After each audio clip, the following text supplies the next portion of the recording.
Hello everyone, welcome to geology concepts. मैं हूं अजीत कुमार सिंह और आप देख रहे हैं हमारा सितंबर मंथ का वीकली करंट अफेयर सीरीज जो सितंबर की फर्स्ट वीक का है। और इसके अंदर हमने कुछ टॉपिक्स लिए हैं जो कि इस तरीके से हैं, जैसे बेल। अगर इसमें इसका मैं कॉन्टेक्स्ट बताऊं तो ये तीस्ता सिटलवार्ड से रिलेटेड है। और ये तीस्ता सिटलवार्ड ये एक एनवायरमेंटलिस्ट हैं जो कि नर्मदा बचाओ आंदोलन, ठीक है, इसमें काफ़ी एक्टिव थी। मतलब ये बिल्कुल समझिए आपकी the flag bearer of Narmada बचाओ आंदोलन, ठीक है, उनमें ये इनका काफ़ी बड़ा रोल रहा है। ठीक है, इसके बारे में कुछ डिटेल में जो हम होंगे वो हम इस टॉपिक में जाएंगे तब देख लेंगे। कार्टी थेरेपी जो है वो कैंसर से रिलेटेड है। क्लाइमेट थेरेपी, सॉरी ये थेरेपी नहीं है, ये रिपेरेशन है, क्लाइमेट रिपेरेशन। पाकिस्तान में फ्लड की वजह से काफ़ी डिवास्टेशन हुआ है और उसकी वजह से पाकिस्तान ये कह रहा है कि ये जो फ्लड आया है पाकिस्तान में that is because of the climate change. और ये क्लाइमेट चेंज में उनका कोई रोल नहीं है, तो इसकी वजह से वो पैसा मांग रहे हैं डेवलप्ड कंट्री से। देन कन्वर्जन थेरेपी, ओबियसली ये कन्वर्जन वो नहीं है जो रिलीजियस कन्वर्जन होता है, तो उस ये वो नहीं है, ये है सेक्स कन्वर्जन। मतलब अगर मेल फीमेल बनना चाहता है, फीमेल मेल, तो उससे रिलेटेड कुछ है, तो उसके बारे में हम देखेंगे। देन कस्टोडियल डेथ, ओबियसली अगर कोई बंदा पुलिस की कस्टडी में होता है और वहाँ उसकी डेथ हो जाती है तो ये पुलिस के तो इसको कस्टोडियल डेथ कहते हैं। और इसके बारे में कुछ डेटा आया है जिसके बारे में हम जानेंगे। एंड डार्क स्काई, तो डार्क स्काई क्या है कि एक्चुअली एक ऐसा प्लेस होता है अर्थ के ऊपर या फिर किसी कंट्री के अंदर कहीं भी जहाँ पे आर्टिफिशियल लाइट करने का मतलब है कि ट्यूब लाइट्स, फ्लड लाइट्स जो हम यूज़ करते हैं लाइटिंग के लिए, तो उसकी इंटरफेरेंस ना हो ऐसी जगह पे उसको डार्क स्काई कहते हैं। तो ये कुछ टॉपिक्स हैं, हम इनको देखते हैं एक एक करके। Okay, let's move ahead and go to the first topic. तो हमारा फर्स्ट टॉपिक जो है वो सॉरी, ये बेल से रिलेटेड है। इसका कॉन्टेक्स्ट मैंने अभी जस्ट बताया कि ये तीस्ता सेटलवार्ड से रिलेटेड है। ठीक है, अभी क्या है, इनको ये बेल तो तभी मिलेगा जब कोई बंदा जेल में जाएगा। लेकिन जेल गई क्यों है? क्योंकि इन्हों के ऊपर जो एलिगेशन है वो ये है कि इन्होंने जो 2002 सॉरी गला फंस रहा है, 2002 में जो गोधरा कांड हुआ था, गोधरा मैसेकर जो भी कह लीजिए आप, तो उसके अंदर क्या है कि उसके जो सीएम थे उस समय के, नरेंद्र मोदी, ठीक है, उनको फ्रेम करने की कोशिश की गई थी इनके द्वारा, तीस्ता सेटलवाड़ के द्वारा। और वो जो चार्जशीट है उसमें लिखा गया है कि इन्होंने कुछ प्रूफ्स जो है वो फर्ज किए थे, फोर्ज किए थे। उसकी वजह से उन ये मतलब पूरा इनका एक सोच समझी साजिश थी कि नरेंद्र मोदी को फंसाना है। तो ये इसके लिए एक सिटिंग सीएम के अगेंस्ट ये एक कॉन्स्पिरेसी थी जिसके लिए इनको जेल भेजा गया है। पर अभी इनको बेल मिल गया है just on the ground that she is a woman, इसकी वजह से इनको बेल मिल गया है। तो ये इसका जो करंट कॉन्टेक्स्ट है वो है। हम जो इसमें इम्पॉर्टेंट चीज़ है वो हम ये जानना चाहेंगे कि आखिर बेल कितने टाइप के होते हैं।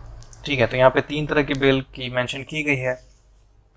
आप इसको अगर देखेंगे तो you will come to know कि क्या होता है बेल। हम देखते हैं, चलिए। एक तो रेगुलर बेल है, एक इंटरिम बेल है और एक एंटिसिपेटरी बेल है। रेगुलर बेल तो किसी को भी मिल सकता है, हर एक सिचुएशन में एक ये कॉमन चीज़ है। तो ये एक रेगुलर बेल हो गया। बेल क्या है कि एक्चुअली ये है कि अगर आप सपोज जेल में हैं, ठीक है ना, और स्टिल अगर जो प्रोसीडिंग्स हैं जो जुडिशरी की वो चल रही हैं और आप स्टिल जेल में हैं और अभी तक आपको जो है वो दोषी मतलब साबित नहीं किया जा सका, आपकी जो एलिगेशंस है वो प्रूफ नहीं हो पाई है चार्जशीट में जो एलिगेशंस हैं, तो आपको बेल मिल जाता है कि ठीक है अभी जो प्रोसीडिंग्स चलती रहेंगी, क्योंकि टाइम लगता है प्रोसीडिंग्स में जुडिशरी की, तो तब तक आपको जेल में न रहने दिया है, आप बाहर रह सकते हैं। सो दिस इज रेगुलर बेल। ठीक है, इसके लिए जो प्रोविजंस है वो सेक्शन 437 एंड 439 सीआरपीसी के अंदर है। ठीक है, और ये कोई कंट्री का कोई भी कोर्ट दे सकता है, नीचे के सबसे कोर्ट से लेकर के, सेशन कोर्ट से लेकर के सुप्रीम कोर्ट तक कोई भी ये सॉरी ये बेल दे सकता है। ठीक है, next is interim bell. Interim bell का मतलब ये होता है कि जब आपने सपोज रेगुलर बेल अगर आपने फाइल कर दिया है पिटीशन और वो स्टिल अगर प्रोसेस में है और उसमें टाइम लग रहा है, तो फिर आपको इस बीच में इंटरिम बेल मिल जाता है। इसको देखते हैं कि bell granted for a temporary and short period by the court till the application seeking anticipatory और रेगुलर बेल, यानी कि ये वाला या ये वाला, इन दोनों में से अगर कोई भी बेल के लिए आपने अगर एप्लीकेशन डाला हुआ है और वो अंडर प्रोसेस है, तो फिर आप इंटरिम बेल के लिए अप्लाई कर सकते हैं और वो आपको मिल जाएगा, कोर्ट दे देगी। ठीक है। Next is anticipatory bell. ये बड़ा इंटरेस्टिंग है। इसमें यह है कि अगर आपको लगे कि if you are going to get arrested and that time you get bail first, ठीक है, तो इसमें ये बड़ी मुझे तो इंटरेस्टिंग लगती है। सपोज मैंने कुछ कर दिया है ऐसा और मुझे लग रहा है कि कल को पुलिस आके मुझे पकड़ सकती है, तो मैं ऑब्वियसली सारे केसेस में तो नहीं मिलते हैं, पर ऐसे बहुत सारे केसेस हैं जिसमें एंटिसिपेटरी बेल्स मिल जाते हैं। तो उस केस में क्या होगा कि मैंने कुछ किया और मुझे ऐसा लग रहा है कि अगर मैं अरेस्ट होने वाला हूँ तो मैं पहले से एंटिसिपेटरी बेल लेके रख लूँगा, तो पुलिस आएगी तो मुझे पकड़ के ले नहीं जाएगी, वो अपना काम करते रहेगी आके और मुझे बेल, और मैं ऑलरेडी बेल पे ही रहूँगा। So this is where this is how this anticipatory bail is. And section 438 CrPC का जो 438 है उसके अंदर इसका मेंशन है। अगर हम सीआरपीसी की बात कर लें, थोड़ी सी क्रिमिनल प्रोसीजर कोड है ये, ठीक है, तो इसके अंदर क्या है, जैसे आईपीसी को देखें हम इंडियन पीनल कोड है, ये पी जो है वो पीनल यानी कि पनिशमेंट से लिया गया है, ठीक है ना, और ये जो पी है वो प्रोसीजर से लिया गया है। तो एक्चुअली इसके अंदर आईपीसी के अंदर क्या लिखा गया है कि अगर आपने कोई क्राइम कमिट किया है तो आपको क्या पनिशमेंट मिलनी चाहिए, वो आईपीसी के अंदर है। लेकिन जो प्रोसीजर्स फॉलो होने चाहिए कोर्ट के अंदर, या फिर पुलिस क्या प्रोसीजर, कोर्ट के अंदर नहीं ऑब्वियसली, कोर्ट के अंदर भी, या फिर पुलिस क्या प्रोसीजर फॉलो करती है इस केस को एग्जीक्यूट करने के लिए, तो वो सारी चीज़ें लिखी गई हैं सीआरपीसी में। ठीक है, तो ये प्रोसीजर की बातें करता है और ये पनिशमेंट की बातें करता है, तो ये दोनों इसका एक डिफरेंस है। आईपीसी जो है वो मकौले का दिया हुआ है, ठीक है, ये 1860 में आया था और मकौले ने हमें बहुत कुछ दिया है, एजुकेशन दिया है, आईपीसी दिया है, तो ऑब्वियसली। और ओके, अगर और थोड़ा सा हम देखें तो आईपीसी जो है, अगर इसके हम आइडियोलॉजिकल बैकिंग की बात करें तो थोड़ा सा मैं बता देता हूँ, क्योंकि ये सारी चीज़ें हमने पीएसआईआर में पढ़ी हैं या फिर हिस्ट्री में भी है। जैसे शेखर बंदोपाध्याय की बुक अगर आप पढ़ते हैं, शेखर बंदोपाध्याय की बुक जो है वो काफ़ी अच्छी है, ठीक है, तो इनकी बुक अगर पढ़ते हैं जब, तो उसमें लिखा है, उन्होंने बताया है कि कैसे मकौले ने यूटिलिटेरियन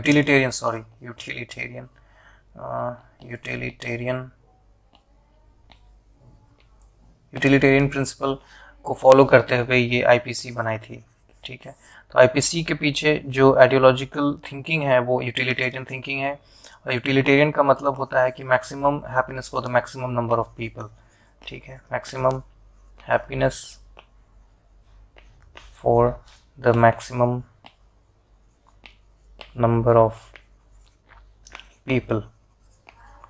मतलब अगर एक सोसाइटी है, वहाँ पे अगर 100 लोग हैं सपोज, ठीक है ना, तो इसमें से अगर 90 लोगों की हैप्पीनेस इंश्योर की जा सकती है 10 लोगों को पनिश करके, तो विल फॉलो दिस, ये कहता है यूटिलिटेरियन। तो वही आईपीसी के अंदर वही है कि अगर मैक्सिमम लोगों की हैप्पीनेस इंश्योर करने के लिए क्या पनिशमेंट के प्रोविजंस बनाए जा सकते हैं, तो उसी प्रिंसिपल पे ये बनाया गया है, ठीक है। तो ये तो एक एक्स्ट्रा चीज़ हो गई थी, hope you must have liked it. चलिए नेक्स्ट हम देखते हैं कि जो नेक्स्ट है वो कार्टी थेरेपी है, ठीक है। ये एक चिमेरिक एंटीजन रिसेप्टर टी सेल, ये तो इसका पूरा नाम हो गया, ठीक है ना। ये एक नई थेरेपी आई है जो कि कैंसर ट्रीटमेंट के लिए काफ़ी इम्पॉर्टेंट है, ठीक है, और इसके जो ट्रायल्स है वो ग्लोबली काफ़ी प्रॉमिसिंग रिजल्ट्स दे रहे हैं, इसकी वजह से ये चर्चा में है। अब इसको हम देखते हैं कि ये किन पेशेंट्स के लिए काम का है। तो एक्यूट लिम्फोसाइटिक ल्यूकीमिया। अब ल्यूकीमिया क्या होता है कि आप जानते हैं कि वाइट, इसमें जो हमारे ब्लड सेल्स होते हैं आरबीसी, वो बनने बंद हो जाते हैं ल्यूकीमिया के अंदर, ठीक है। तो यानी कि अगर ब्लड बनना ही बंद हो जाए तो हमारी लाइफ तो थ्रेटन हो ही जाएगी। और ये एक जेनेटिक डिजीज़ होती है ल्यूकीमिया के अंदर, जो ये आरबीसी को जो अटैक जो फ़र्क पड़ता है, जो उस पर अटैक होती है, जो डिज़ीज़ है वो एक जेनेटिक डिजीज़ है, ठीक है ना। तो उसको ठीक करने के लिए ये जो थेरेपी है, दिस इज़ क्वाइट प्रॉमिसिंग। ये अभी मतलब ये ग्लोबल ट्रायल्स जो इसके हैं वो काफ़ी प्रॉमिसिंग मिले हैं। उसके बाद अगर हम इंडिया में इसकी बात करें तो कार्टी सेल थेरेपी के लिए 3 से 4 करोड़ ये इंडिया ने अभी अवेलेबल करवाए हैं। सॉरी, इसकी जो कॉस्ट है वो 3 से 4 करोड़ होती है इंडिया में, पर जैसे जैसे हमारी टेक्नोलॉजी इम्प्रूव करेगी तो ये काफ़ी सस्ता हो जाएगा। तो इस तरीके से हम कह सकते हैं कि आने वाले टाइम में ये काफ़ी हमारे लिए, यानी लोगों के लिए ये काफ़ी हेल्पफुल होगा, ल्यूकीमिया से लोग मरेंगे नहीं, बच जाएंगे। ठीक है, तो इस पे हम अगर देखें तो इम्पॉर्टेंट चीज़ यहाँ पे क्या है कि CAR T सेल थेरेपी जो है वो कैंसर को ट्रीट करता है, और जो जो डिज़ीज़ है वो ये है कि एक्यूट लिम्फोसाइटिक ल्यूकीमिया, ये आपका डिज़ीज़ हो गया, और जो कैंसर ये एक कैंसर को ट्रीट करता है। ठीक है, तो नेक्स्ट टॉपिक अगर हम देखें तो climate preparation, which is quite interesting और काफ़ी इम्पॉर्टेंट भी है आपके प्रीलिम्स और मेंस दोनों के पर्सपेक्टिव से। तो कुछ टॉपिक्स ऐसे होते हैं जो आपके मेंस पर्सपेक्टिव से भी इम्पॉर्टेंट होते हैं, उन टॉपिक्स को भी मैंने यहाँ पे कवर किया है। तो यहाँ पे अगर हम देखें क्लाइमेट प्रिपरेशन में तो इसका जो कॉन्टेक्स्ट है वो पाकिस्तान के अंदर जो फ्लड हुआ है वो है।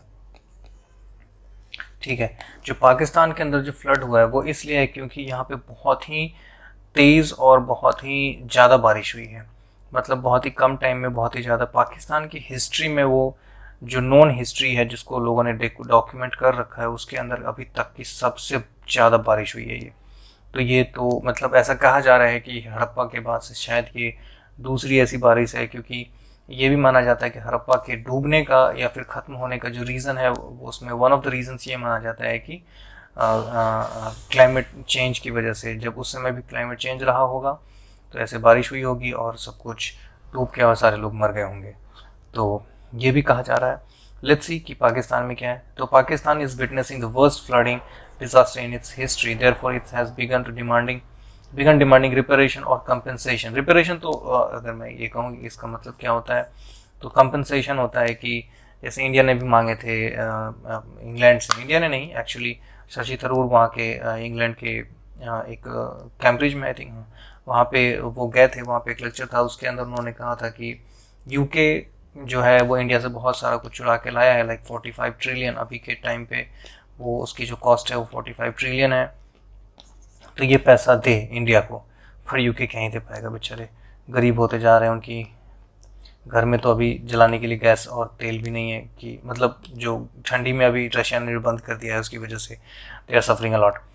तो हम ये पाकिस्तान भी यही कह रहा है कि हमारे को कंपनसेशन चाहिए, क्योंकि तुम लोगों ने जो डेवलप्ड कंट्रीज़ हैं तुमने तो भाई अपनी इंडस्ट्रियल ग्रोथ कर ली है, और उसका जो इफ़ेक्ट है वो हम लोगों को झेलना पड़ रहा है। डेवलपिंग कंट्रीज़ को झेलना इसलिए पड़ रहा है क्योंकि डेवलपिंग कंट्रीज़ के पास पैसा नहीं है ताकि वो कुछ ऐसा डिज़ास्टर रेजिलिएंट सिस्टम बना सके जो अगर ऐसी कोई बारिश हो तो उससे जल्दी से जल्दी निपटा जा सके। ऐसा पाकिस्तान तो कर ही नहीं सकता। पाकिस्तान तो खुद ही, पाकिस्तान के प्राइम मिनिस्टर ने अभी कहा है SCO मीट में, ठीक है, कि वी आर बेगर्स। ठीक है, इन्होंने खुद अपने मुंह से कहा है कि हम भिखारी जैसे हैं कि हर जगह जाके पैसा मांगते रहते हैं। तो आप समझ सकते हैं कि ये कितना एक बहुत ही बड़ी बात है पाकिस्तान के लिए, और पाकिस्तान अभी जूझ रहा है फ्लड से। So what is climate reparation? अगर हम इसकी बात करें तो refers to a call for money to be paid by the developed countries to the developing country as a means of addressing the historical contributions that the developed countries have made. अब देखिए जो industrial revolution है उसके अंदर जो modernity, देखिए गांधी जी इस चीज़ के काफ़ी अगेंस्ट थे मॉडर्निटी के लिए। ठीक है, जो मॉडर्न सिविलाइजेशन है, इसको हम मॉडर्न सिविलाइजेशन भी कह सकते हैं। ठीक है, तो Gandhi ji was quite against this, क्योंकि गांधी जी को पता था कि जो मॉडर्न सिविलाइजेशन है वो क्वाइट एक्सप्लॉइटेटिव है, ये नेचर को बहुत ज़्यादा, नेचर एंड ह्यूमन बीइंग को भी बहुत ज़्यादा एक्सप्लॉइट करता है। जो सिस्टम है वो बहुत ज़्यादा एक्सप्लॉइटरी है। ठीक है, तो इसकी वजह से गांधी जी काफ़ी इसके अगेंस्ट थे। तो उसकी अगर हम उसी कॉन्टेक्स्ट में देखें तो हम यह कह सकते हैं कि जो इंडस्ट्रियल रिवोल्यूशन हुआ उसके अंदर इन्होंने इतने ज़्यादा तबाही मचाई, इतना ज़्यादा पॉल्यूशन क्रिएट किया है कि now we are facing the results of those developments. ठीक है, जो उस समय के जो यूरोपियन कंट्रीज़ ने या फिर वेस्टर्न यानी कि US ने जो डेवलपमेंट की है, वो डेवलपमेंट जो है वो उसकी जो रिजल्ट्स हैं या साइड इफ़ेक्ट्स कह सकते हैं हम, वो अभी हमें मिल रहे हैं। और वो कौन झेल रहा है? Developing countries. क्योंकि अगर आप देखें तो यूरोप में ऐसी कंट्रीज़, ये सारी जो कंट्रीज़ हैं वो भी झेलेंगी, क्योंकि अभी यूरोप में अभी आपने देखा है कि उनको काफ़ी झेलना पड़ रहा था ड्राउट की वजह से। यूरोप में हीट वेव्स चल रहे थे, तो बचेंगे तो वो भी नहीं। ठीक है, पर उनके पास क्या है? पैसा है और सिस्टम है और इंफ्रास्ट्रक्चर है, जिसकी वजह से वो इन चीज़ों को कवर अप कर सकते हैं या फिर उनको मिटिगेट कर सकते हैं, उनसे लड़ सकते हैं कुछ हद तक। पर जो कंट्रीज़ लाइक पाकिस्तान तो नहीं झेल सकता भाई। पाकिस्तान तो बोला तो उनके खुद के प्राइम मिनिस्टर ने कहा है कि हम तो भिखारी हैं, हमारे को तो पैसा, हम जहाँ जाते हैं वहाँ पैसा मांगते हैं।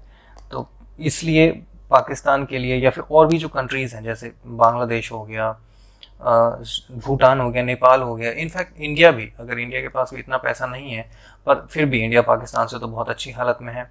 हम किसी से पैसा तो मांग नहीं रहे हैं। हमने कोविड में देखा है कि हमने किन किन को दवाएं दी हैं, ठीक है, मतलब हमने बहुत सारी दवाइयाँ दी हैं बहुत सारे लोगों को, तो इसलिए हम उस हालत में तो नहीं है, पर still India is poor country. तो ठीक है, आगे बढ़ते हैं।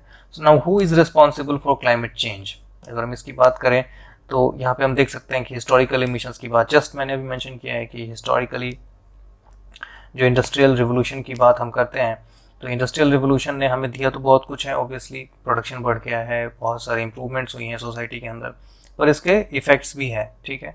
तो वही historical responsibility of the western Nations is important because carbon dioxide remains in the atmosphere for hundreds of years. Obviously जो कार्बन डाइऑक्साइड उन्होंने तब रिलीज करी थी वो स्टिल एटमॉस्फेयर में अभी भी मेंटेन कर रही है, वहाँ भी अभी भी है। और उनका जो cumulative accumulation of this carbon dioxide that causes global warming, ये तो आप समझते हैं कि इतने सालों से लाइक 1800 के starting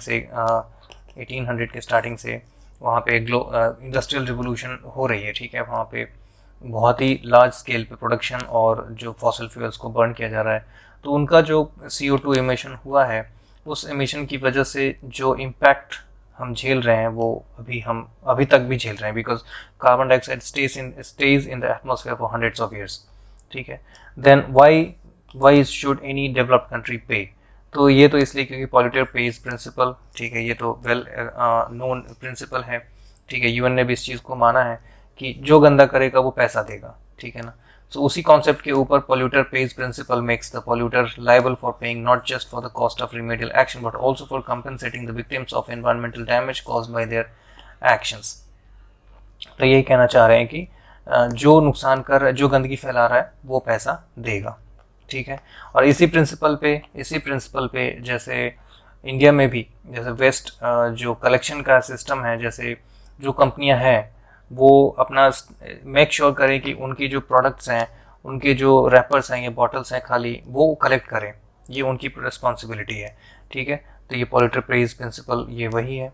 then United States and the European Union including the UK account for over 50% of the all emissions during the present time. तो ये कहना चाह रहे हैं कि जो सबसे ज़्यादा जो इमिशन किया है वो UK और यूनाइटेड स्टेट्स ने किया है, सॉरी EU यानी कि यूरोपियन कंट्रीज़ जो हैं उसके अंदर, और यूनाइटेड स्टेट्स, UK ऑब्वियसली, इन लोगों ने मिलके ये इतने सारे इमिशंस किए हैं, ठीक है। तो if Russia, Canada, Japan and Australia too are included the combined contribution, तो आप समझ लीजिए कि अगर हमने UK, EU और US इन सब के साथ अगर हम रशिया, कनाडा, जापान, ऑस्ट्रेलिया अगर इन सबको मिला दे तो 65% ऑफ एमिशंस कुछ ही 50 कंट्रीज़ ने मिलकर किए हैं। 50 भी नहीं होंगी क्योंकि EU में 28 कंट्रीज़ हैं और एक US हो गया, एक UK हो गया, तो 30 हो गए और 4-5 इधर हैं, तो 35 कंट्रीज़ करीब मिलकर 65% एमिशन कर रही हैं।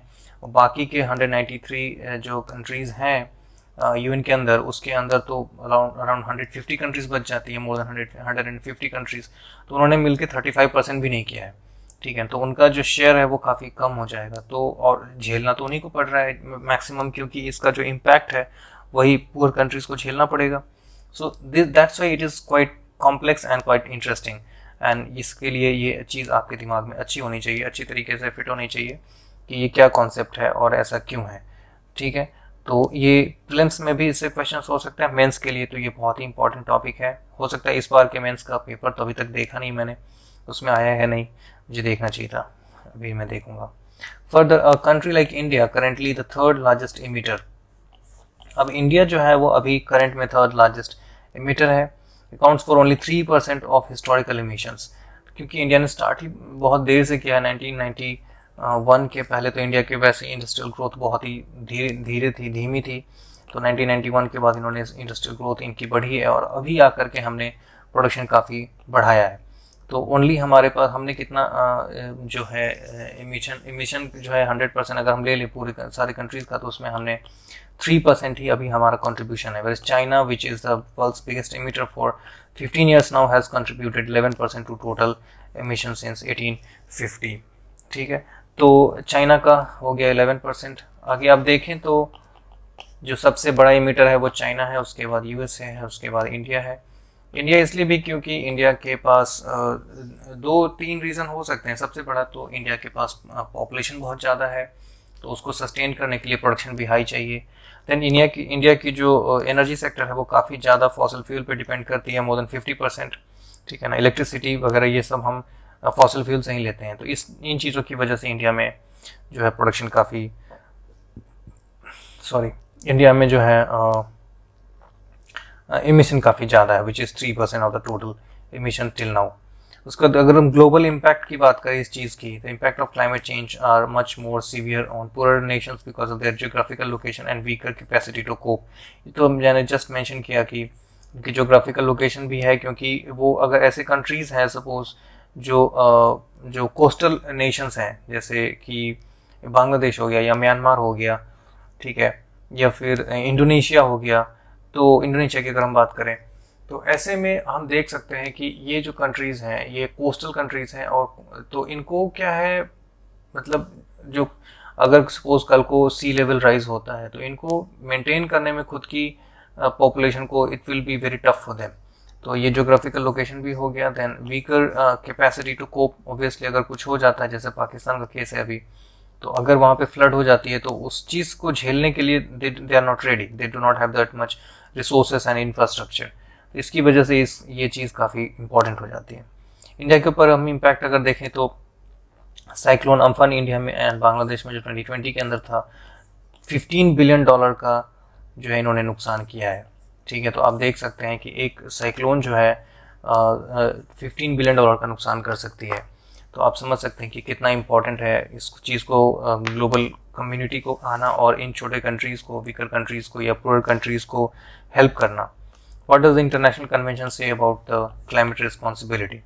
Admission of responsibility, the UN Framework Convention on Climate Change, UNFCCC 1994 international agreement that lays down the broad principles of global effort to fight climate change, explicitly known as differentiated responsibility of nations.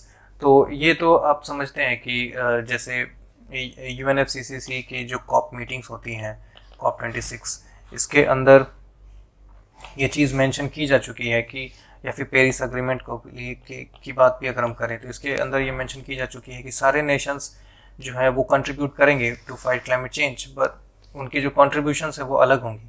जैसे developed countries के लिए तो fix कर दी गई हैं, पर developing countries के लिए उनके ऊपर ही छोड़ा गया है कि आप कितना कंट्रीब्यूट कर रहे हैं, यू टेल योरसेल्फ। तो इस तरीके की जो बात है वो डिफरेंशिएटेड रिस्पॉन्सिबिलिटी कही जाती है। ठीक है, then it makes very clear that rich countries must provide both finance and technology to developing countries to help them tackle climate change. ये तो ऑब्वियसली का क्वाइट कॉमन सेंस की बात है कि जिन लोगों ने ज़्यादा फ़ायदा लिया है उन्हीं को वापस रिटर्न करना पड़ेगा, ताकि जो डेवलपिंग कंट्रीज़ है वो इस चीज़ से कोप कर पाए। Rich countries agree to provide 100 billion to developing world every year, so as a result of this mandate. तो ये जो डिफरेंशिएटेड रिस्पॉन्सिबिलिटी की बात है उसके अंदर 100 बिलियन का जो एक फिक्स्ड अमाउंट है वो डेवलप्ड कंट्रीज़ को देना था, ताकि वो डेवलपिंग कंट्रीज़ को जाए। और डेवलपिंग कंट्रीज़ में इसके ऊपर जैसे अभी पाकिस्तान के अंदर ये पैसा आता तो ये काफ़ी ईजी हो जाता पाकिस्तान के लिए to handle with those disasters. तो उसके बाद लेकिन ये अभी तक ये पैसा ऐसा आया नहीं है। ठीक है, तो that's why it's a concern. The promise of USD 100 billion in assistance by developed countries is yet to be completed, क्योंकि उन्होंने पैसा दिया नहीं है। ठीक है, और आप देख सकते हैं कि पेरिस अग्रीमेंट से कैसे यूएस ने अपना हाथ पीछे खींच लिया था ट्रम्प के टाइम पे। तो ये सारी चीज़ें काफ़ी इंपॉर्टेंट हो जाती है। जैसे यूएस ने इतना सारा एक्सप्लॉइट किया है नेचर को, इतना उनका कॉन्ट्रीब्यूशन है इमिशन में, लेकिन ट्रम्प के टाइम पे उन्होंने पेरिस अग्रीमेंट से विड्रॉ कर लिया था। तो लेकिन जो बाइडन के मतलब इलेक्शन कैंपेन में ही था कि अगर वो जीतते हैं तो they will get into the Paris agreement. तो इस तरीके से ये सारी चीज़ें हैं। ठीक है, तो उसके बाद हम कुछ ठीक है, ये सारी चीज़ें इट्स नॉट एनी इम्पॉर्टेंट।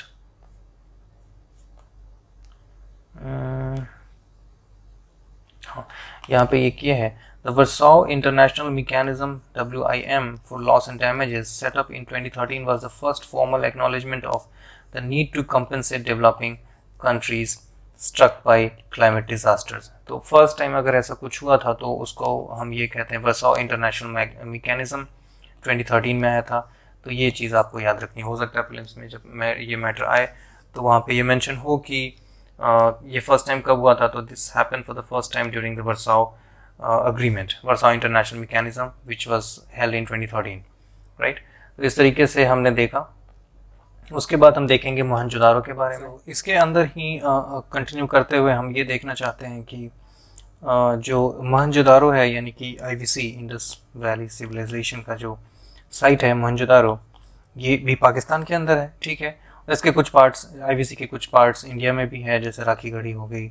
ये फिर ये तो एक्चुअली जम्मू तक फैला हुआ है और ये महाराष्ट्र तक भी है.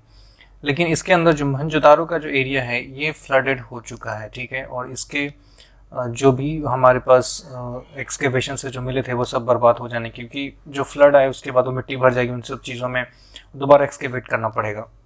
सॉरी. तो इसकी वजह से वहाँ पे ये प्रॉब्लम हो सकती है. पर और ये जो मोहनजोदारो है वो ऑलरेडी एक यूनेस्को वर्ल्ड हेरिटेज साइट है. ठीक है. तो इसके बारे में हम कुछ देख लेते हैं. थोड़ी सी बात है, वैसे ज़्यादा कुछ है नहीं. इसे मोहनजोदारो का मतलब होता है अमाउंट ऑफ द डेड, मतलब डेड बॉडीज जो भी कह सकते हैं, उनकी जो ढेर होती है उनको कहते हैं मोहनजोदारो. ठीक है. ये इंपॉर्टेंट साइट है IVC का. और sites of Indus valley civilization have been found. हाँ, तो ये अगर हम देखें कि इंडस वैली सिविलाइजेशन का जो एक्सटेंट है वो कहाँ से कहाँ तक है, तो जो फर्स्ट एक्सटेंट है वो है सॉरी फर्स्ट नहीं, जो नॉर्दर्न है वो वेस्टर्न जो है वो सुतका जंडोर बालूचिस्तान में है, जो कि पाकिस्तान ईरान के बॉर्डर पे है. अगर अब ये जो सुतका जंडोर जो है ये सपोज ऐसे पाकिस्तान का मैप है, ये इधर इंडिया हो गया, इंडिया हो गया, ये इधर पाकिस्तान हो गया. ये तो यहाँ पे कुछ ये ग्वादर पोर्ट के पास ये वाला एरिया है. ठीक है. उसके बाद राखीगढ़ी, तो यहाँ पे हरियाणा में राखीगढ़ी है. ठीक है. हरियाणा के हिसार डिस्ट्रिक्ट में. मांडा इन जम्मू में, इनका जो नॉर्दर्न एरिया है वो यहाँ पे जम्मू मांडा में.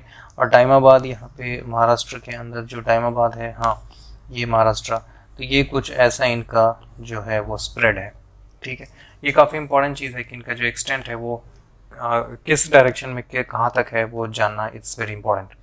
सबसे और दूसरी हम चीज़ देख लें कि what is UNESCO world heritage sites. तो यूनेस्को जो है एक एक्चुअली वर्ल्ड वॉर 2 के बाद, ठीक है, वर्ल्ड वॉर 2 के बाद इन्होंने काफ़ी डेवस्टेशन हो गया था वहाँ पे, क्योंकि वर्ल्ड जो वॉर ही थी तो सब कुछ बर्बाद किया जा रहा था, एक दूसरे को मार रहे थे. तो उसमें ये काफ़ी मतलब इतना ज़्यादा ब्लड शेड हुआ, तो लोगों ने मिलकर सोचा कि ठीक है हम कुछ ऐसा बनाते हैं जिससे पीपल टू पीपल कनेक्शन हो. तो उसके लिए इन्होंने कुछ सोचा, जैसे एजुकेशन हो सकता है, कल्चर हो सकता है, ठीक है, मॉन्यूमेंट्स हो सकते हैं. इन सबको इन्होंने सोचा कि इन सबको मिलकर प्रिजर्व करेंगे और लोगों के बीच में मतलब लड़ाई की जो चीज़ें हैं वो कम होंगी. ठीक है. पर इतना सब कुछ होने के बावजूद भी बामियान बुद्धा अफगानिस्तान में नहीं बचा पाए यूनेस्को वाले, क्योंकि तालिबान ने इसको बम से उड़ा दिया था. और बामियान बुद्धा एक एंशियंट टाइम से ये वो एक स्टैचू थी बुद्धा की, उसको तालिबान ने गिरा दिया था. तो ये बातें तो कर लेते हैं पर तालिबान से निपटने की नहीं रहती है ताकत इनके अंदर. एनीवेज हम देखेंगे कि यूनेस्को क्या है. तो ये 19 इंडिया के अंदर 40 डेजिग्नेटेड साइट्स हैं यूनेस्को के. ठीक है. ताजमहल से लेकर के अजंता केव्स, एलोरा केव्स, ये सारे कुछ हैं. तो इसके अंदर एक्चुअली दो तरह की साइट्स होती हैं, एक तो नेचुरल होती हैं और एक कल्चरल होती हैं. ठीक है. तो और एक और कह ले तो मिक्स्ड भी होती हैं. ठीक है. तो इंडिया के अंदर एक जो मिक्स्ड है वो कंचनजंगा वाली है, जो सिक्किम में है, वो ओनली इंडिया की मिक्स्ड वर्ल्ड हेरिटेज साइट है. और बाकी तो या तो नेचुरल होंगी या कल्चरल होंगी. ठीक है. तो हड़प्पा सिटी जो है वो ठीक है. हाँ, हड़प्पा सिटी जो धोलावीरा है, Harappa city of Dholavira of Gujarat, ये इंडिया का 40th साइट है. और जो 39th है वो रामप्पा टेम्पल तेलंगाना का. ये लास्ट ईयर ही 2021 में ही सब डिक्लेयर किया गया है. ठीक है. और इंडिया के अंदर टोटल 40 साइट्स हैं जो यूनेस्को के अंदर आते हैं वर्ल्ड हेरिटेज साइट्स में. तो ये सब चीज़ें इंपॉर्टेंट थी. देन नेक्स्ट इज़ ठीक है, 1945 में इस्टाब्लिश किया गया है. एंड लास्टिंग पीस, ये पीस मेंटेन करने के लिए ही था, पेरिस में इनका लोकेशन है, और या फिर होम ऑफिस कह सकते हैं इनका, पेरिस में हेडक्वार्टर, सॉरी। और मेजर इनिशिएटिव्स जो है मैन एंड बायोस्फीयर रिजर्व, ये आप इन्वायरमेंट में तो ऑब्वियसली पढ़ेंगे, ठीक है, कि जो नेशनल पार्क्स है या बायोस्फीयर रिजर्व्स हैं उनको कैसे प्रिजर्व करने की बात की जाती है, तो उसके लिए यूनेस्को का काफ़ी बड़ा रोल है। Man and biosphere reserve program, sorry. उसके बाद वर्ल्ड हेरिटेज प्रोग्राम, जो प्रोग्राम्स है, जो हेरिटेज प्रोग्राम्स हैं उनको सेव करने के लिए, जो हेरिटेज साइट्स हैं। ग्लोबल जियो पार्क नेटवर्क, ये काफ़ी पुराने इनिशिएटिव्स हैं। और Atlas of world languages in danger. आप देख सकते हैं कि इन सब से ये क्या करना चाहते हैं, पीपल टू पीपल कनेक्शन को जो है प्रिजर्व करने की या फिर इम्प्रूव करने की बातें कर रहे हैं यूनेस्को के अंदर। अगर हम इसके आगे और देखें तो ये जो फ्लड, अगर हम पाकिस्तान में देखें तो सेम फ्लड यहाँ पे बेंगलुरु में भी हुआ है, और इंडिया भी इस चीज़ से बच नहीं सकता। आप देख सकते हैं कि न्यूज़ में आपने देखा होगा कैसे इंडिया से जो जो कंपनीज़ है वहाँ पे, वो कैसे ट्रैक्टर पे अपनी चीज़ें लोड करके और दूसरी जगह शिफ्ट कर रहे थे, क्योंकि पानी एकदम से ज़्यादा आ गया था, बहुत ही ज़्यादा। सबसे पहले रीज़न जो है वो क्या हो सकती है इनके बारे में, अर्बन फ्लडिंग के, तो हैवी रेनफॉल, तो ऑब्वियसली हैवी रेनफॉल तो है ही, लेकिन एक और सबसे बड़ी रीज़न है वो यहाँ पे आई थिंक मेंशन है कि नहीं, I don't know actually, okay. तो एक सबसे बड़ा रीज़न ये है कि बेंगलुरु जो है वो ऐसे वैली में स्टैब्लिश्ड है, ठीक है ना, वैली में सेटल जो एरिया है, मतलब बेंगलुरु का जो एरिया है वो ऊपर से ऐसे ऐसे है, मतलब बीच में यहाँ बेंगलुरु है। अब यहाँ से क्या हो, पानी जो बारिश की होगी वो आके यहाँ पे भर जाएगी, मतलब अगर तेज़ बारिश होगी तो पानी बेंगलुरु में भरना is quite possible, quite possible, तो उसकी प्रोबेबिलिटी काफ़ी हाई है। उसकी वजह से बेंगलुरु में ये हो जाना इट्स ओके, मतलब ओके नहीं कह सकते पर क्वाइट इनएविटेबल कह सकते हैं। तो कुछ रीजंस हैं, जैसे एंथ्रोपोजेनिक रिलेटेड रीजंस, जैसे लैंड यूज चेंजेस। आप अगर जो वाटर स्ट्रीम्स की जो वाटर स्ट्रीम्स जो है उसके ऊपर अगर आप घर बनाएंगे या फिर उसको भर देंगे तो ऑब्वियसली उसकी वजह से पानी के फ्लो को दिक्कत होगी। देन कॉन्क्रीटाइजेशन, अब जैसे अर्बन जो स्पेस है उसको काफ़ी कॉन्क्रीटाइज कर दिया गया हर जगह, मतलब धरती को, मतलब मिट्टी को पानी एब्जॉर्ब करने के लिए है ही नहीं कुछ, क्योंकि उसके ऊपर हमने कंक्रीट बिछा दिया है। तो इन सब चीज़ों की वजह से वो पानी जो है वो एब्जॉर्ब नहीं हो पाता मिट्टी से, और उसकी वजह से फ्लडिंग होती है। दिस वाज क्लाइमेट रिपेरेशन, जिसके अंदर मैंने पाकिस्तान, मोहनजोदारो और बेंगलुरु का केस देखा। The next topic is conversion therapy, जो कि ऑब्वियसली रिलीजियस कन्वर्जन नहीं है, ये LGBTQIA से रिलेटेड है। अब ये एक इम्पॉर्टेंट चीज़ है जो आपको समझ में आनी चाहिए कि L stands for lesbian, lesbian तो आप सब समझ रहे हैं, female, love between female and female. Gay, male and male के बीच में लव। बाइसेक्सुअल, मेल तो मेल फीमेल कुछ भी हो सकता है, और फीमेल है तो फीमेल मेल कुछ भी हो सकता है, ठीक है, ये बाइसेक्सुअल है। ट्रांसजेंडर क्या होते हैं ये मैं डिस्कस करना चाहूँगा, क्योंकि ये काफ़ी इंपॉर्टेंट, मतलब थोड़ा सा इंटरेस्टिंग चीज़ है। That's why I would like to discuss this transgender thing, ठीक है। ट्रांसजेंडर क्या है, जैसे suppose I am a male, not suppose I am really a male, तो my interest is in females, right, because I am a straight person. तो अब इसमें क्या है कि जो अगर suppose I am interested in female, so I will be called a cis, ठीक है। मतलब सिस का मतलब होता है जैसे आपने केमिस्ट्री में पढ़ा होगा कि आइसोमर्स जो होते हैं, ठीक है ना, तो उनकी जो स्ट्रक्चर्स होती है मॉलिक्यूल्स की, उसमें सिस और ट्रांस आपने पढ़ा होगा वहाँ भी। सेम इज हेयर, ठीक है ना, सिस मतलब ऑन द सेम साइड, ठीक है, तो सिस का मतलब on the same side, trans का मतलब on the opposite side. Suppose I am a male, ठीक है, और मेरी एनाटॉमी जो है वो भी एक्चुअली, वेट अ मिनट,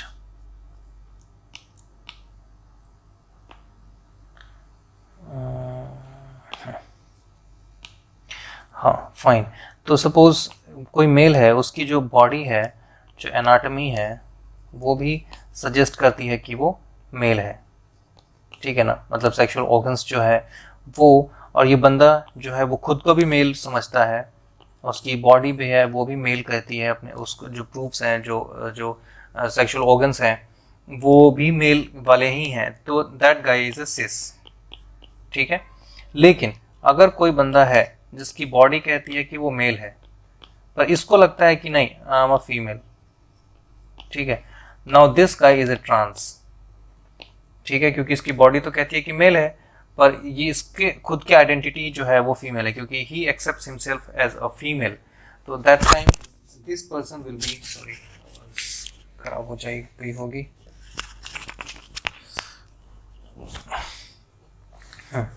तो उस केस में क्या है, इसको सिस कहें, ट्रांस कहेंगे, सॉरी, राइट।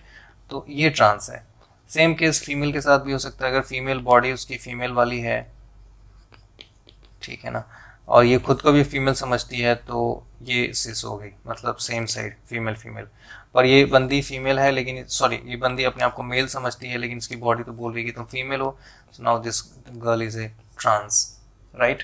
तो इसमें क्या होता है कि ट्रांस, इसको कहते हैं ट्रांसजेंडर, ठीक है, क्योंकि आपकी आइडेंटिटी आपके बॉडी से मैच नहीं करती, right. So this is transgender. अब इसमें क्या कन्वर्जन थेरेपी क्या है कि जो साइंस मतलब कुछ डॉक्टर्स ये कहते हैं कि okay fine, if you are feeling that you are a male but your body tells you that you are a female, and we will operate you and will fix those things. मतलब क्या करेंगे, इनके अंदर operate करके कुछ hormones वगैरह दे करके उनको जो 6 ऑर्गन्स है उसको फिक्स करके, और ये इसको वैसा ही बना देंगे जैसा इसको सोचना है, मतलब जैसे सोचने में आता है। सपोज अगर ये फीमेल है, उसको लगता है कि मेल है, ये फीमेल है सपोज, और इसको लगता है कि ये नहीं, I am not female, I am a male, तो इसके अंदर कुछ ऑपरेट करके हार्मोन्स डाल करके इसको, इसकी बॉडी को चेंज कर देंगे, राइट। तो उसके अंदर चेंजेस आएंगी और वो ऑपरेशंस होंगी, उसको कहते हैं ट्रांसजेंडर ऑपरेशन या फिर कन्वर्जन। वो इसी कन्वर्जन थेरेपी की यहाँ पे बातें चल रही हैं, ठीक है। तो इन लोगों ने, इसमें एक प्लस भी होगा, और सॉरी यहाँ पे एक प्लस भी है, I mean yes, this plus sign, मतलब और भी अगर कोई आइडेंटिटी आ जाती है आगे चल के तो उसको भी ये इंक्लूड करेंगे, राइट। तो अब हम देखते हैं कि ओके फाइन, इंडिया में हाँ, उसी कम्युनिटी को, इन सारी कम्युनिटीज़ को इंडिया में जो है वो हिजड़ा कहते हैं। पर हिजड़ा अगर हम बायोलॉजी या फिर मेडिकल टर्म में देखें तो वो बंदा होता है, एक्चुअली हिजड़ा इज़ अ मेल जिसके की जो मेल ऑर्गन्स हैं वो प्रॉपरली डेवलप नहीं है, तो वो हिजड़ा है, ठीक है। हिजड़ा इज अ मेल जिसके male organs properly, sexual organs properly develop नहीं है, तो उसको हिजड़ा कहते हैं। तो एट प्रेजेंट थर्ड जेंडर, हाँ इंडिया में कुछ और देख लेते हैं इसके बारे में। इंडिया में हमने थर्ड जेंडर को एक्सेप्ट करना स्टार्ट कर दिया है सिंस 2018 ही या 2019 से होगा I think. Indian Supreme Court 2014 recognize hijra transgender proper, okay. Since 2014 हमने हिजरा या फिर जो भी है LGBTQ कम्युनिटी का जो भी है, उसको अगर लगता है कि हम कुछ और हैं, नॉट सिस और ट्रांस, हम सिस नहीं है, सिस के अलावा कुछ और है, तो उसका को सुप्रीम कोर्ट ने अलाउ कर दिया है एक्सेप्ट करना कि हम थर्ड जेंडर को एक्सेप्ट करेंगे। पर इंडिया के जो माइथोलॉजी है या फिर जो भी हिस्ट्री है, हम हिस्ट्री कह लें, माइथोलॉजी कह लें, रामायण हो या महाभारत हो, सबके टाइम पे वहाँ पे थर्ड जेंडर था ही, ऑलरेडी था। जैसे आई थिंक शिखंडी जो है महाभारत के अंदर, उसका मेंशन मिलता है, he was a third gender guy, वो हिजड़ा ही था, यूनक जिसको कहते हैं। तो यहाँ पे उन सब की एक्सेप्टेंस है, ठीक है, उन स्टोरीज में उनको कोई मार नहीं रहा है, या फिर उनकी हमारे किसी भी स्क्रिप्चर्स में ऐसा लिखा नहीं है, स्पेशली हिंदूज के स्क्रिप्चर्स में, बाकी सबके तो इट्स नॉट एक्सेप्टेड। जैसे इस्लाम में ये सब एक्सेप्टेड नहीं है, ठीक है। होमोसेक्सुअल्स ये सब तो मतलब बिल्कुल ही ब्लास्फेमी टाइप की चीज़ है, उनको उनकी लाइफ एक्सेप्टेड नहीं है। पर स्टिल कुछ कंट्रीज़ है, जैसे पाकिस्तान में भी थर्ड जेंडर्स को एक्सेप्ट किया जा गया है, जबकि पाकिस्तान इज इस्लामिक स्टेट। तो जैसे जैसे सोसाइटी चेंज होती है तो चीज़ें बदलती हैं, आने वाले टाइम में और भी हो सकता है कि बहुत सारा एक्सेप्टेंस इनके लिए बढ़ जाएगा, ठीक है। तो what is conversion therapy associated risk जो है, इसके अंदर आप देख सकते हैं कि जो डॉक्टर्स ये जो ऑपरेट करते हैं, जैसे हार्मोन इंजेक्शन है या फिर जो ऑपरेशन है, जो बॉडी के अंदर जो ऑर्गन्स चेंज करना है या रिप्लेस करना है, जो भी है, those things are not sound methods, ठीक है। तो उसकी वजह से कुछ तो एक्सॉर्सिज्म मतलब कि वो भूत प्रेत वाली चीज़ें उसके अंदर में लोग चले जाते हैं, उसकी वजह से काफ़ी दिक्कत होती है। ये चीज़ मैंने यहाँ पे मार्क कर रखी है। प्यूबर्टी ब्लॉकर्स कुछ टाइम पहले एक न्यूज़ में थी कि आई थिंक, मुझे ठीक से याद नहीं, आई थिंक यूएस में या इंडिया में इस पर काफ़ी डिस्कशन चल रही थी। Okay sorry, puberty blocker India में ही NCERT के अंदर इसको इंट्रोड्यूस करने की बात की जा रही थी कि प्यूबर्टी ब्लॉकर्स नाम टाइप की चीज़ जो है, टॉपिक हम बुक्स में इंट्रोड्यूस करेंगे ताकि बच्चों को ये पता चले। अब ये प्यूबर्टी ब्लॉकर्स होते क्या है, राइट। तो इनका जो मानना है, जो ट्रांस लोग हैं, जो उनकी कम्युनिटी है, जो उनको सपोर्ट करते हैं, उनका मानना है कि बच्चे जो है जब तक 18 साल के नहीं हो जाते तब तक उनको एक फ्रीडम होनी चाहिए कि वो क्या है चूज़ करने की। मतलब बॉडीली तो इंसान मेल हो सकता है, फीमेल हो सकता है, या बीच का कुछ हो सकता है, ठीक है ना, क्योंकि ये तीन हो सकते हैं प्रोबेबिलिटी कि आप तो इधर यू आर अ मेल और फीमेल, और बीच में ही कुछ है, या तो मेल है तो प्रॉपर्ली डेवलप्ड आपके मेल ऑर्गन्स नहीं है, या फिर फीमेल है तो आपके प्रॉपर्ली डेवलप्ड फीमेल ऑर्गन्स नहीं है, सेक्स ऑर्गन्स। तो इस केस में क्या है, ये कहना चाहते हैं कि जो बच्चे हैं उनको मतलब अभी हम इसको हटा देते हैं, ये इसकी केस नहीं है, इसकी बात नहीं कर रहे हैं, पर इन दोनों केस में जो ट्रांस वाली केस हो जाती है, इनमें इन प्यूबर्टी ब्लॉकर्स के सपोर्टर्स का कहना है कि बच्चे till 18 years of age they should be given a time to choose their identity, sexual identity और जेंडर आइडेंटिटी। ठीक है, मतलब कि अगर मैं सपोज 18 ईयर्स का नहीं हूँ और अब आई एम मेल और मुझे ऐसा लगता है कि नहीं मैं तो फीमेल हूँ, तो after 18 years I can choose a gender. ठीक है, this is something very, to me it's a bizarre thing, right. पर आई डोंट नो कैसे लोग सपोर्ट करते हैं, पर एनीवेज हमें इसको पढ़ना है, तो this is how it is. तो प्यूबर्टी ब्लॉकर्स एक मेडिसिन होती है जो क्या होती है कि नाउ द थिंग इज कि आप उस चीज़ को रोक नहीं सकते हैं ना, आफ्टर 10 और मतलब 14-15 ईयर्स तो प्यूबर्टी तो आ ही जाती है लोगों के अंदर, फिर सेक्सुअली काफ़ी लोग क्यूरियस हो जाते हैं, ठीक है ना, तो वो एक्सप्लोर करना चाहेंगे। और मोस्टली पीपल आर सिस जो है मेजॉरिटी में है लोग, ठीक है, ट्रांस बहुत ही कम है। तो ये कहना चाहते हैं कि प्यूबर्टी ब्लॉकर्स के सपोर्टर्स कि हम क्या करेंगे, बच्चे को, सारे बच्चों को ये मेडिसिन देंगे ताकि उनकी प्यूबर्टी देर से आए, मतलब 18 या फिर 20 ईयर्स के टाइम तक आए, तब तक कि वो वेल अवेयर हो जाए अपनी आइडेंटिटी को लेकर के, और तब वो डिसाइड कर सके कि मैं मेल हूँ या फीमेल हूँ। आप समझ रहे हैं इस चीज़ को, ये बात हो रही है प्यूबर्टी ब्लॉकर्स। तो puberty blockers actually kind of drug है जो कि आपकी जो सेक्सुअल डेवलपमेंट है बॉडी के अंदर उसको सप्रेस कर देगी to certain time, for certain time period, और उसके बाद आप डिसाइड कर पाएँ। ये प्यूबर्टी ब्लॉकर्स के सपोर्टर्स का कहना था, ठीक है। तो इसको बड़े अच्छे शब्दों में लिखा है, it includes efforts to change the core identity of youth whose gender identity is incongruent with their sex anatomy. Incongruent मतलब वही कि जो मेल है, अगर बॉडी कहती है कि मेल है बट मैं सोचता हूँ कि फीमेल हूँ, तो वो इनकॉन्ग्रुएंसी को मेंटेन, मतलब उसको फिक्स करने के लिए इस प्यूबर्टी ब्लॉकर्स जो हैं वो लोग इसको सपोर्ट करते हैं। देन कुछ जजमेंट्स हैं रिलेटेड टू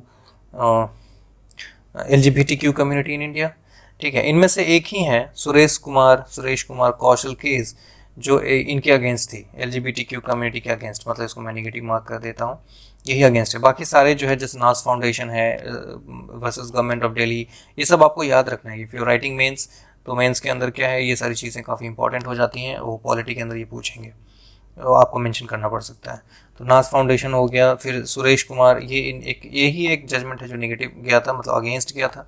बाकी जस्टिस केस पुट्टा स्वामी, ये तो आप जानते हैं प्राइवेसी वाला केस है, राइट टू प्राइवेसी आर्टिकल 21 का पार्ट है, ये तो पूछा भी गया है यूपीएससी में।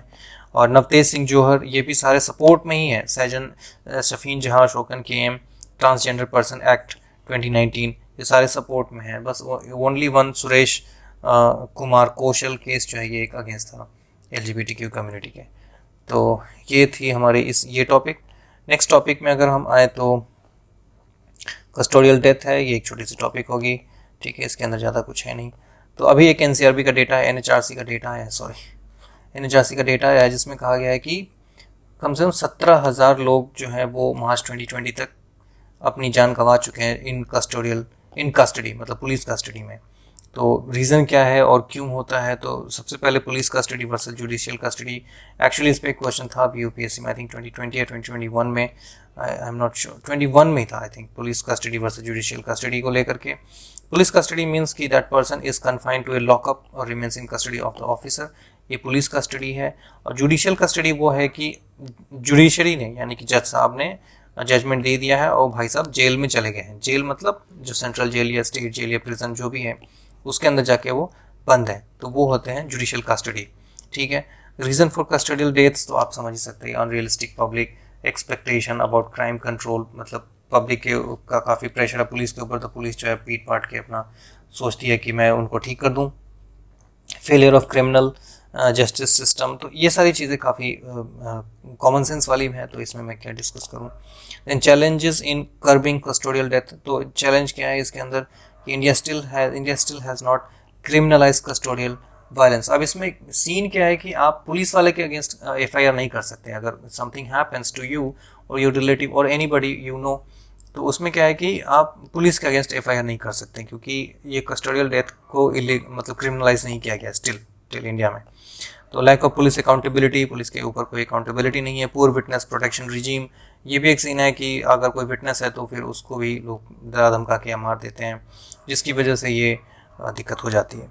Then non ratification of UN convention against torture, UN का जो convention against torture inside the custody, तो उसके ऊपर भी इंडिया ने उसको रेटिफाई नहीं किया, जिसकी वजह से ये इस जो अगर डेथ हो जाती है, अगर इंडिया उस चीज़ को रेटिफाई कर देता है तो पुलिस के ऊपर भी एफआईआर हो सकते हैं, पुलिस अकाउंटेबल हो जाएंगी, और इस चीज़ की वजह से फिर पुलिस को जो है अपना काम करने में थोड़ी प्रॉब्लम होगी, पर उससे अकाउंटेबिलिटी आएगी, ट्रांसपेरेंसी आएगी, so that is good for people. तो ये थी कस्टोडियल डेथ। जो नेक्स्ट टॉपिक के बारे में बात करूँ तो डार्क स्काई, ये एक छोटी सी टॉपिक है जो कि लद्दाख में डार्क स्काई बना रही है इंडिया गवर्नमेंट। तो ये क्या सीन है कि वहाँ पे कुछ ऐसी जगह बनाएंगे, एक ऐसी जगह जहाँ पे लेस पॉपुलेशन हो, लेस इंटरफेरेंस हो, और ताकि आर्टिफिशियल जो लाइट है, यानी कि जैसे मैंने स्टार्टिंग में मेंशन किया था कि आर्टिफिशियल लाइट्स जो होती हैं उनका इंटरफेरेंस बहुत ही कम हो, तो उसके लिए ये लद्दाख में ऐसी जगह चुनी गई है। ये जो एक इंटरनेशनल मूवमेंट है, मतलब एक स्टेप है, इनिशिएटिव है, जिसको international dark sky association US की जो है वो लीड कर रही है। ठीक है, dark sky places, park, sanctuaries. अब इसमें क्या है कि उसके आसपास की जो जैसे चीज़ें क्या है कि जैसे कोई सेंचुरी है, सपोज कोई बायोस्फीयर रिजर्व है, पर जो एनिमल्स है वो रात को या तो एक्टिव होते हैं, कुछ एनिमल्स होते हैं जैसे बिल्ली, शेर, ये सब जो है उनको शिकार करना होता है, they are active, they remain active during the night. पर जो लाइट्स हैं, आर्टिफिशियल लाइट्स हैं, वो उनकी एक्टिविटीज़ को डिस्टर्ब कर देंगी, तो उसकी वजह से क्या होगा कि उनको प्रे नहीं मिलेगा, यानी कि शिकार नहीं मिलेगा, उनकी लाइफ थ्रेटन हो जाती है। तो इन सबको एक हेल्प मिलेगा, यानी कि जो आसपास के जो रिजर्व्स हैं उनको एक बूस्ट मिलेगा, उनके लिए एक अच्छी बात होगी। और ये एक टूरिज्म का सेंटर भी बन सकता है कि लोग वहाँ पे जाके एक डार्क नाइट का जो एक प्रॉपर डार्क नाइट या फिर स्काई विजिटिंग का जो है वो भी मज़े ले सकते हैं। तो ये सब चीज़ें हैं। तो बस ये इसमें इंपॉर्टेंट चीज़ ये थी कि डार्क स्काई रिजर्व की अगर बात करी जाए तो लद्दाख में है, और इसका पर्पस क्या है। तो एक इंटरफेरेंस लेस प्लेस जहाँ पे आर्टिफिशियल लाइट का इंटरफेरेंस ना हो, ताकि अगर स्काई में कुछ ऑब्जॉर्व करना हो तो वो किया जा सके वहाँ से, राइट। तो this is for this first episode. मिलते हैं हम नेक्स्ट एपिसोड में। Okay, thanks for watching, thank you.